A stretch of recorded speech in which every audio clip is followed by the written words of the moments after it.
Have you seen the new reporting from both the New York Post and also from Tucker Carlson? I have. I saw the New York Post report, and also actually Glenn Beck was talking about Carlson's. I haven't seen Tucker Carlson's show directly, but I did see Glenn Beck's reporting on it.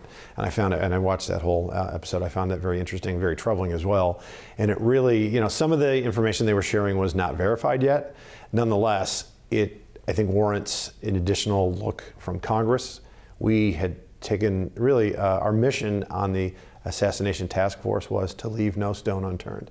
And with this new additional information, I think we need to turn over a few more stones and talk to this FBI, because I do think Kash Patel is committed to transparency. When you look and compare him to his previous two predecessors, you have, I think, Comey, in totality, released about 3,000 documents to Congress in his entire tenure. And then Wray, it was 13,000, which was an improvement. But Patel in just a year has been 38,000. So I really do think he's putting his money where his mouth is. But we need additional questions answered. So this information that's coming out, more of it's now starting to become confirmed, talking about Thomas Crooks' YouTube channel, some of the posts that were made, some of the groups that he was in. You feel as though there are questions that have been left unanswered, and that President Trump's FBI will now hopefully begin to answer some of those questions, some that were left unturned. Yeah, a couple of things that just smack you in the face are, they told us that he didn't have that big of a footprint on social media. That doesn't seem to be true now. And not to say that it was maybe expansive, but it was certainly more expansive than they led us to believe. That's one. And then two, they were talking about political motivations. They said he didn't seem to have many, but he seemed to have, I think, anti-Semitic and anti-immigration viewpoints. And they didn't tell us about his perhaps fascination with Mao.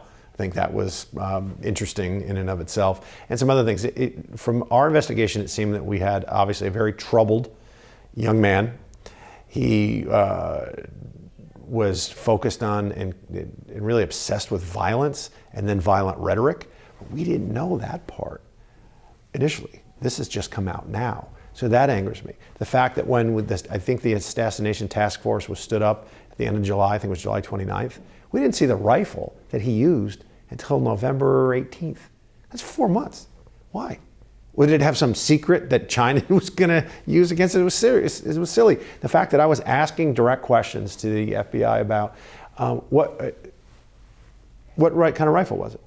Or scope rather, was it a red dot scope? Was it a magnified scope? They didn't share any of this information with us. So we felt like we were getting stonewalled. And then when we finally went to Quantico, which was in November, it was a long time in coming. So this just kind of fits that pattern of delay, and maybe not share everything.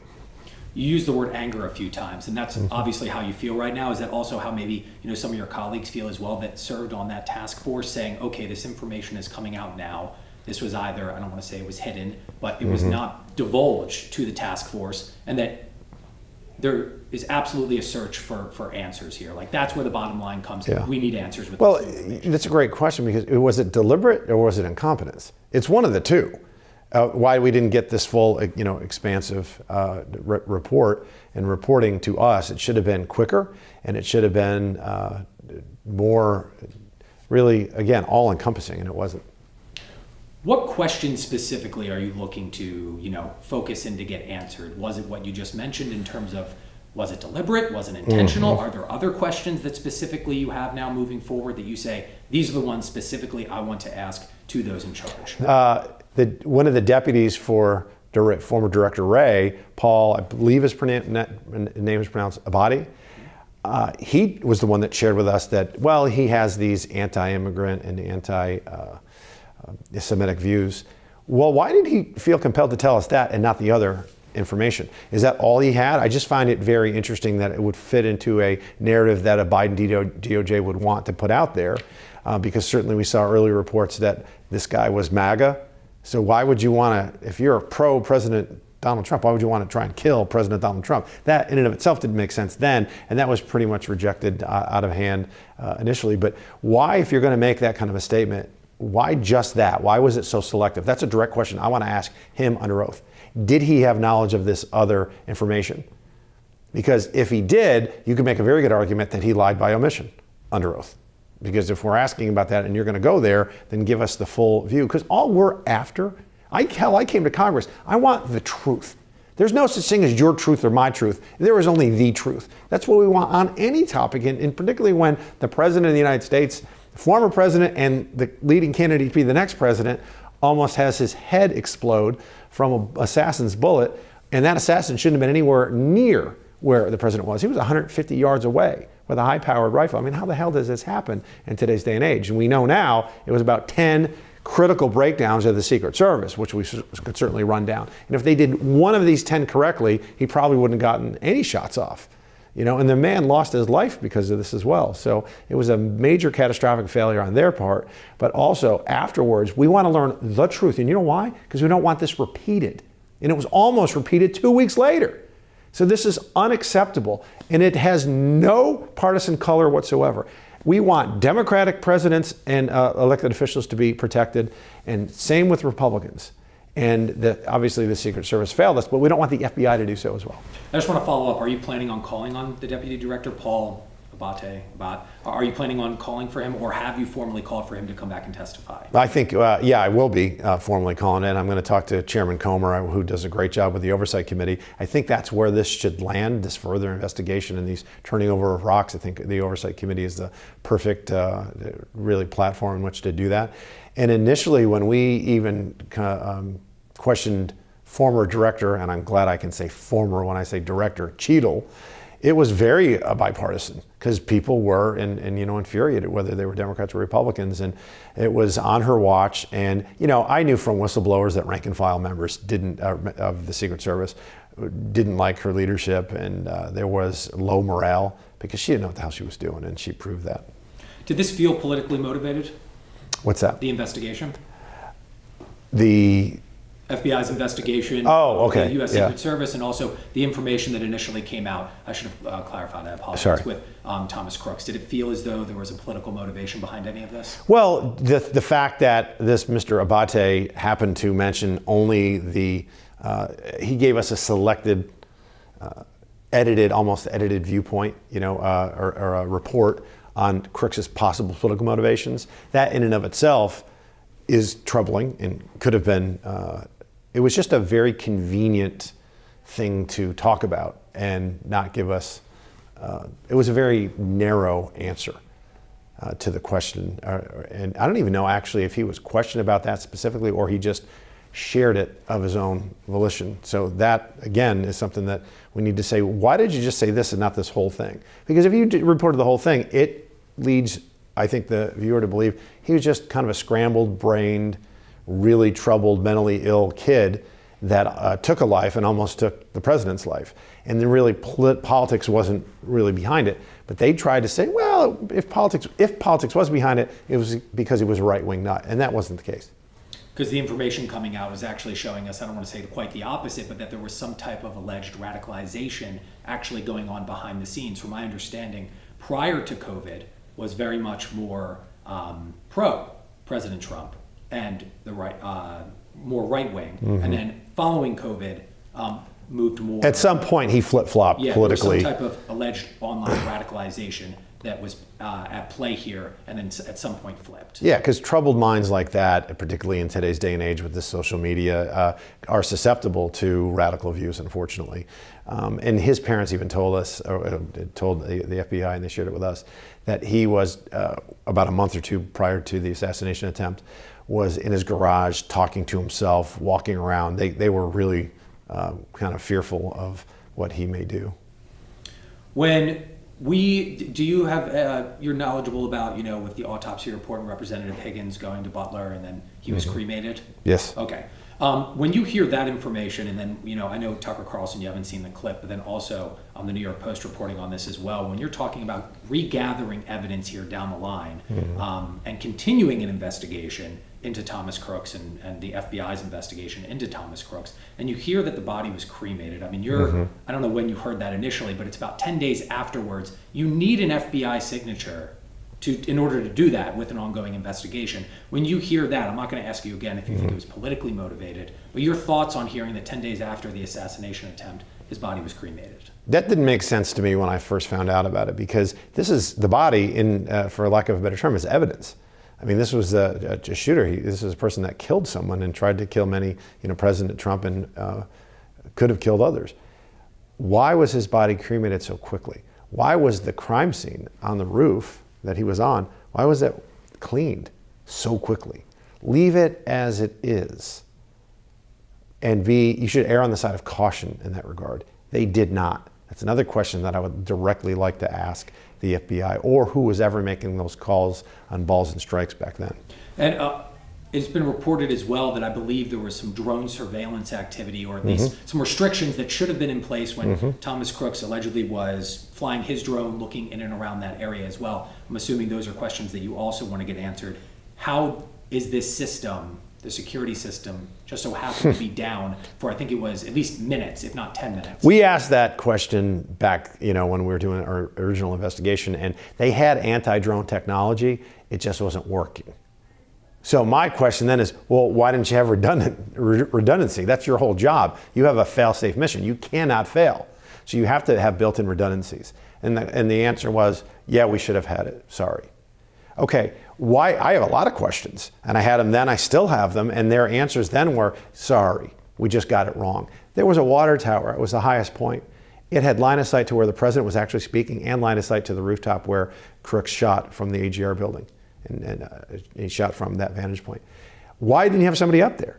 They could have seen it right away. You should have had somebody on the roof. You should have had cameras on the roof. Now, there wasn't anybody on the roof that day because it was 95 degrees and apparently it was really hot. Nobody wanted to get on the roof. Well, I don't care, that's your job. It was the fact that the Secret Service didn't liaison properly with local law enforcement. And local law enforcement, this isn't their purview. This is the expertise lies with the Secret Service. They should have toured and showed them, all right, I want people in the building, I want people on the building. Somebody like me without any security background at all, it made clear sense to me that the AGR complex was 17 acres, 5 of which were somewhat problematic. Why didn't you, because there were no AGR employees that were coming to work that day. It was a Saturday and they were told not to come in. So why not put police tape around the entire perimeter and then have 12 local law enforcement with dogs, a couple of dogs, just patrolling and saying, no human beings can come on this footprint. What a lot of people don't know is there were 150 to 200 people that were in the unsecure area on the AGR property that were closer to the president than the shooter. They just happened not to be bad guys. That's problematic to me. And how many times prior to this has this occurred, where there were vantage points that could have been compromised that just weren't, and the president's life wasn't it was endangered but not taken, simply because there were no bad guys on the scene that day. There's no way in the world that this is the first time they had these kind of breakdowns. Why weren't they flying drones? Why didn't they have redundancy on their anti-drone? Why didn't they have just one command post instead of 2? You don't have 2 command posts. There's a reason. Why, when your snipers are talking to one another, they have to get off their scope and go to their cell phones and text one another? You've got to, but I mean, we've all seen the movies. I mean, Jason Bourne, he's looking through that and he just taps like this, and because the technology exists. The fact that they couldn't communicate with local law enforcement in real time either, because some local law enforcement saw him on the roof and they couldn't relay it. It should have never happened. So there's all these series of breakdowns of that can't ever happen again. And then 2 weeks later, it almost happens again. It's really remarkable. Have you seen any of the new reporting from both the New York Post and also from Tucker Carlson? Yeah, we definitely got stonewalled when we finally got answers that we thought were fully forthright, and now it seems like they weren't. So that's an issue that again causes me angst and anger.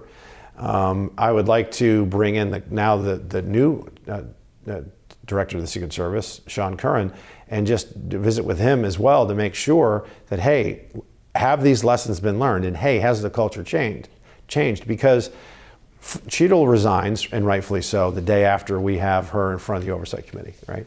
And then you got Acting Director Rowe, who didn't learn lessons, I think, at all, because him and I got into it at a task force hearing, the last one we had, because he's sitting there standing behind the President of the United States, Joe Biden, at a 9/11 memorial in New York. And that doesn't seem to the layperson, why is that a big deal? Because he has no business as the director of the Secret Service standing behind the president. You know who's supposed to be standing behind the president? The head of his security detail, the agent in charge of the detail.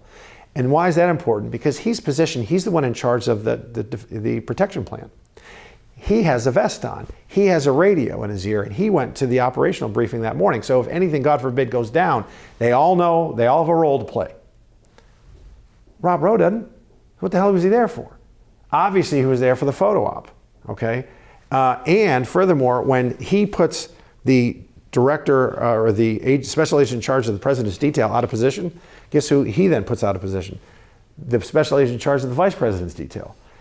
He was also out of position. So it was chaos. They didn't want him there. He didn't attend the briefing. You know who told me all this? Secret Service whistleblowers. They were infuriated that he was there. He was auditioning for that job to have it full time.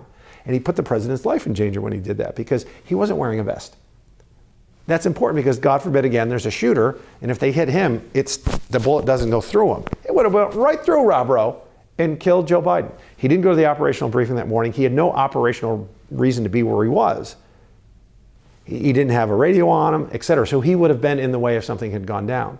Now, he chose to not answer these series of questions that he knew was coming once I showed him the picture. And he started screaming at me about the sanctity of 9/11 memorials. I'm perfectly fine with you going to the memorial, sir, but not disrupting the protection plan of the president and vice president of the United States.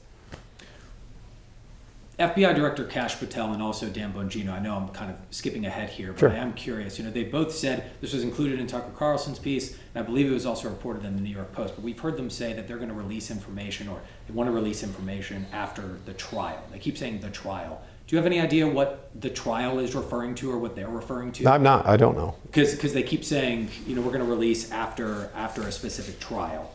Said in the past they would release information after the trial, and I think a lot of people have been asking, Tucker Carlson included, what trial are they referring to? Yeah, well, that's me. I'm going to ask that question too. I don't know. Okay, just because we've been watching this and we were a little, I think we were as confused as some others. Yeah. And then it was repeated as we were watching. Well, I can ask Chairman Kelly too, the task force chairman, and say, do you know what trial they're referring to? Because I don't. Yeah, we would love to be able to figure this out. We'll get to you on that. Yeah. Perfect. Yeah, because they keep saying the trial. We don't know if anybody's referring to an investigation that's ongoing that we don't know about. But the word trial, of course, in our minds say, okay, well, what trial is actually transpiring? Right. Well. Okay, but we'll follow up and we'll ask Chairman Kelly about that. Anything else? I just want to open things up here. Sure. About, Thomas Crooks. Anything that I didn't ask, the investigation, where things go from here with the task force in light of this new information that is starting to come out and that more of this information is getting confirmed. Really just that what struck me was, again, sometimes from a layman's perspective, you can get a new vantage point, right? And you can see things more clearly than somebody that's maybe too close to it. You can be more objective. And so one of the things that struck me was this troubled 19, 20-year-old kid outsmarted the United States Secret Service. That's really problematic in and of itself. And how he did it that day. Flew the drone around, went to the site, I think around 3:30, to make sure that nobody was on the roof. There's a photo of him somebody took, and he's looking at the roof to make sure that, because if somebody was on it, he might not have come back. And he was then smart enough, although obviously mentally ill, but smart enough to not have the rifle on him at the time. And then when it looked like the coast was clear, and he used a rangefinder, and they saw him with the rangefinder, and they didn't nab him, then they lost sight of him. Like, that's just, it's odd. But then he goes back to the car, gets his weapon, brings it back in a backpack, then assembles it, climbs the roof, and gets on. I mean, it was amateur hour, but he did it. He pulled it off. And the task force is going to ask specifically, why were we kind of told there wasn't a digital footprint, but now all of a sudden this reporting is showing us and proving that there was an extensive digital footprint that was not revealed to us. Yeah, if you do your job the right way and thoroughly initially, you get a lot fewer conspiracy theories moving forward, and that's really good for the country. People just want transparency and they want the truth. Look at what happened with, in November of 1963 with Kennedy's shooting. There was the Warren report that was rushed and was botched. And then how many books have been written about conspiracy theories? And I think still to this day, a majority of Americans don't believe that Lee Harvey Oswald acted alone. Some of that is in part just how can this insignificant, troubled young man be an historic figure and take out the President of the United States? But you've got to know, was he acting alone or not? We to this day don't know, or at least we're unsure as a country. We don't want this to happen ever again.